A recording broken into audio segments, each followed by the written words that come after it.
Bittu Bittu side out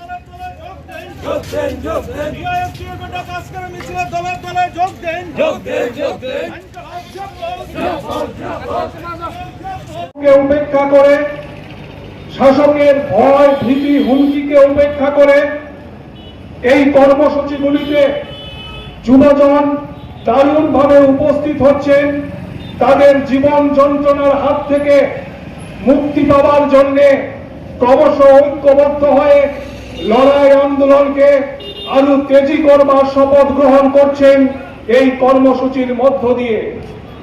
আমরা এই মুহূর্তে ত্রিপুরার মানুষ একটা অদ্ভুত অবস্থার মধ্য দিয়ে আমাদের রাজ্যটাকে চলতে আমরা দেখছি। কি সেই অদ্ভুত অবস্থা? অদ্ভুত অবস্থা হচ্ছে আপনি চিকিৎসার জন্য যদি হাসপাতালে যান, দেখবেন হাসপাতালের মধ্যে প্রয়োজনীয় চিকিৎসক নেই, হাসপাতালের মধ্যে নার্সের সংকট, প্রয়োজনীয় স্বাস্থ্যকর্মীর সংকট, হাসপাতালগুলোতে যে ঔষধের ব্যবস্থা থাকার কথা ছিল সেই ধরনের প্রয়োজনীয় ওষুধপত্র পাওয়া যাচ্ছে না।